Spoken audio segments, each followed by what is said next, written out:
thinking, like, what are some common questions I get? So not just kind of the skills that I've been talking about recently, but like when I'm having maybe an intake phone call or when people come in, almost one of the number one questions I get is, how long is this gonna take? And I get it, right? I understand. You want to have an idea. Am I someone who's going to say, you're going to be here forever? Or am I going to say, it's going to take 1 week? Well, there's a few ways to answer that. And I mean, typically if I'm just talking to you on the phone and we are doing a 15-minute consult, I have like zero information about you. I have no idea what your family of origin is like, your attachment style, like the level of conflict. And often, like, we do that in the like 4-session intake, but I don't know, like the longer, we build this relationship, right? So some of these things might not come up right away because you're still learning to trust me. So kind of a good rule of thumb that I typically will say to people, which is, it's always I start with, I really don't know.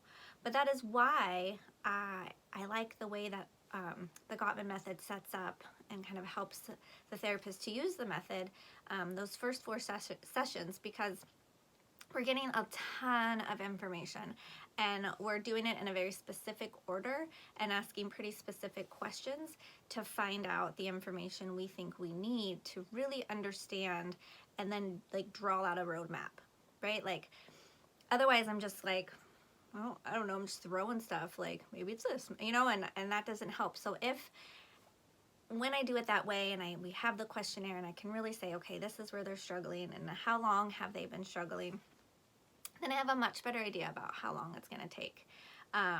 It's also a question of, how much is this worth to you too? Because the other part about it is if you come in, because the other part of that question is like, how many times, what's the cadence, what's the frequency?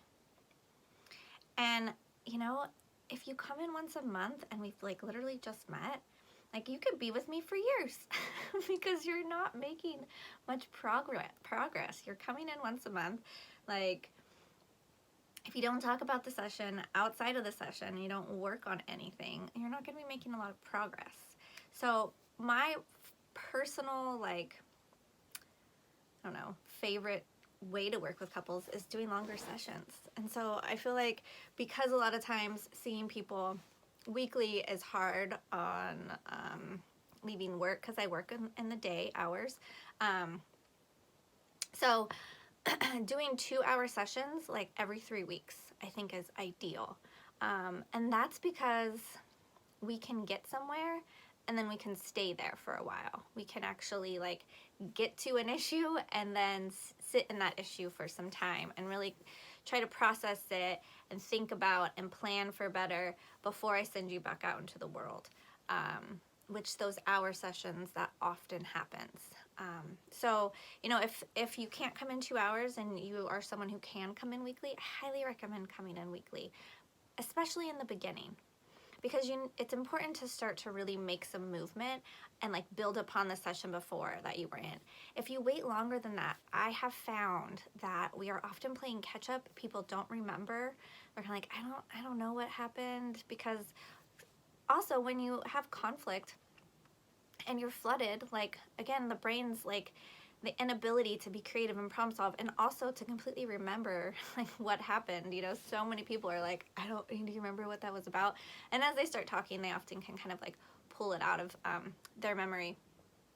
So that is why I feel like weekly is important. I like to say if you can make a commitment for a year, I think you're going to find that you have the greatest result. And sometimes I've seen couples for longer. They really find the sessions to be a place where they have time that they don't maybe always have alone to really talk about things, to have someone else in the room to mediate and dig deeper and see things that they can't see because they're more emotionally involved and attached. But that's not feasible for everybody, and not everybody wants to do that, and that's totally fine. But I would say if you could commit to a year, you will find that over that course of that year, and again, weekly would be amazing, especially at first. So if you did maybe the first 6 months every week, and then you could like lessen that frequency. But I would say make the sessions longer. Make them 90 minutes to 2 hours so that you can do some really great work. When I started offering that and suggesting it to some clients that, had some pretty big issues, it was really hard to get through them in that 1 hour. And we did the 2 hours, and all of us were like, oh my God, I love 2 hours. Like, that was amazing. Because we really did some good, hard work. But we felt like we were able to sit in it and stay there and like work through it and process it in a way that we just weren't able to do. And we were making movement just bigger. It just felt like much more movement was happening with those longer sessions. So very often you can be creative with your therapist to say, I would like to, ask that we do longer sessions. Is that an option?